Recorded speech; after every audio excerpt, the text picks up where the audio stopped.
as you learned, there was actually a fatality at the Gunnison Hospital and from the Crested Butte ski area.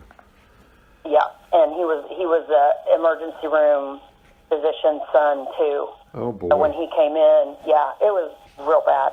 Okay. So this is New Year's Day. We get a text message from him about 1:30, 2 o'clock our time, and he said he wasn't feeling well, and I asked him to describe symptoms, and he said he'd had a headache, not slept it all the night before, and had a productive cough. And when he left, he didn't have so much as a sniffle.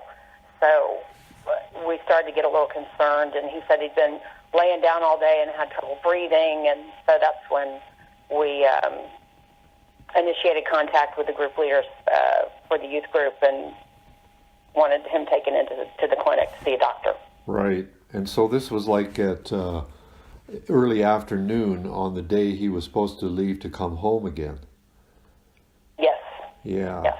Okay. So at that point he'd had several days on the mountain. He had had 2 full days of skiing, and you know how most teenage boys are go, go, go, and Yeah. our son's real. So he actually contacted us before the doctor did. Right. Himself, and he told us what he had, and we said what will probably happen is you're going to get to a lower altitude, they're going to put you on oxygen, and most likely you'll be taken to the hospital and spend a night there. Okay. And that's exactly what happened. His pulse ox level was 54%. 54. Terrifyingly low. Yes. 54. Really scary, and he was scared, and with us being at home and not being able to get out to be with him at the hospital that evening. He was admitted in Gunnison, and thankfully a friend that was chaperoning the ski trip, she spent the night with him, and then I came in the following morning, and he spent another night in the hospital, so we had 2 nights total. Right. Yeah. So you had to get yourself up there really quick. Yes. Like catch a plane as soon as possible and get into Gunnison and into the hospital. Exactly. Well, you were lucky to find a seat. I know. It was really, everything was a big blessing the whole way around. We felt like we were looked after for sure. Yeah. Well, you had the healing hand in you there, that's for sure. We did. We really did. God was looking out for us. Amen to that. So, had he indicated any level of sleeplessness at all through his duration there? Was that a factor that made... Not at all. No? Okay. Not at all. Not until New Year's Day when he sent me a text telling me he wasn't feeling well, and he described his night before. So I guess he had had all day Saturday to ski, and then Sunday, and he said he was really tired and slept absolutely terribly on Sunday night.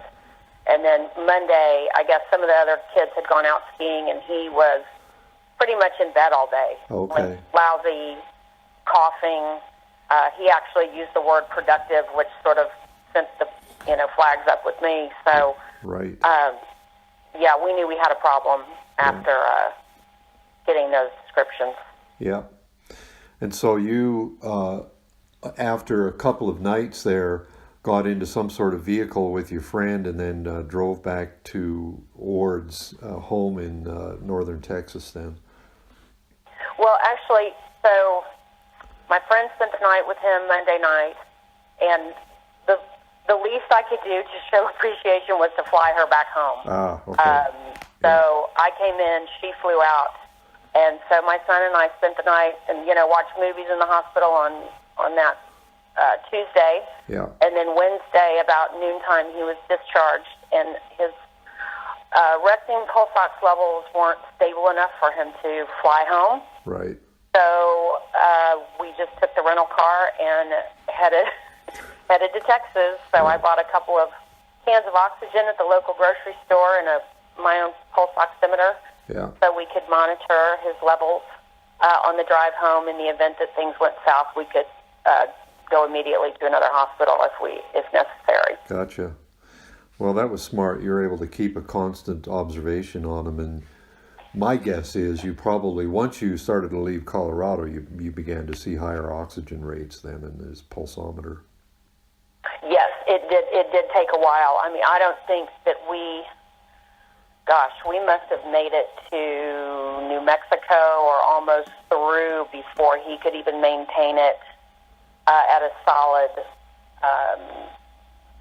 96%. Okay. So once we hit Amarillo, it went up to about 98%. We spent the night there, and the next morning he, still maintaining. And so we were able to get on the plane and fly the remainder, which is very lucky because the drive from Amarillo to Dallas is horrible. Yeah, well, it's a long, boring drive, and then there's some storms comes in there every now and then too. So. Yes. Yeah. But yes. Huh. So we got home. We flew. I guess what day would that put us at?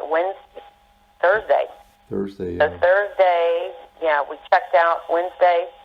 Flew the rest of the way home Thursday and landed early afternoon and went straight to the pediatrician. Right. To have him checked out. And, his report was that we were extremely lucky he wasn't put on a ventilator or worse. Right. So his little body had been through quite a beating. Right. And, he has fairly strong athletic ability, so it's not like we're talking about a kid here who is marginal in that capacity. No, very active. Football player, lacrosse player, no issues. It was just one of those, I guess, the dehydration and overexertion. Right. Probably weakened his system to launch him into tailspin. Skiing's a great sport. Do you think you'll go back again sometime? Absolutely. He loves it. He does want to go back. I think he'd prefer maybe to go with family. So if something like this happens again, we're all together. But no, he loves sports, and I'm sure that he will be a lifetime skier. Yeah. So for other parents of teenagers, how would you summarize your sentiments about the experience here? Well, it's terrifying. No parent wants to get a phone call from a doctor saying, we've got to hospitalize your kid. That was terrifying.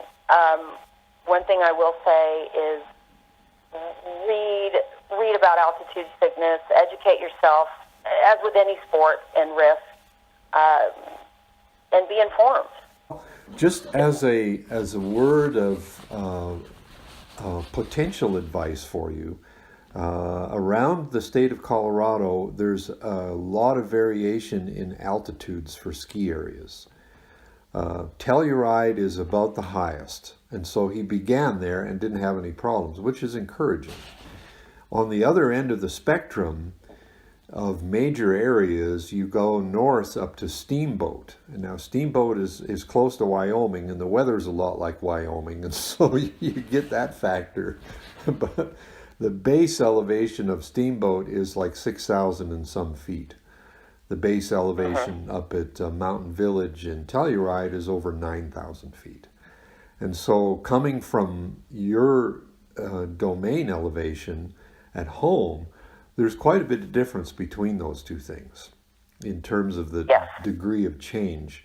Now, Steamboat is a pretty good area. I can mostly recommend it. That blood oxygen measurement device, is it very expensive? Oh, no. You can pick that up at a Walgreens or, your local drugstore.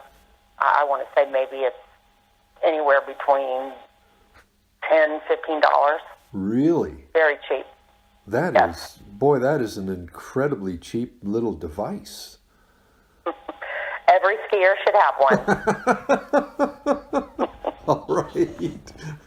Thanks so much to Beth for sharing this story and potentially helping other parents to avoid what can be a deadly malady.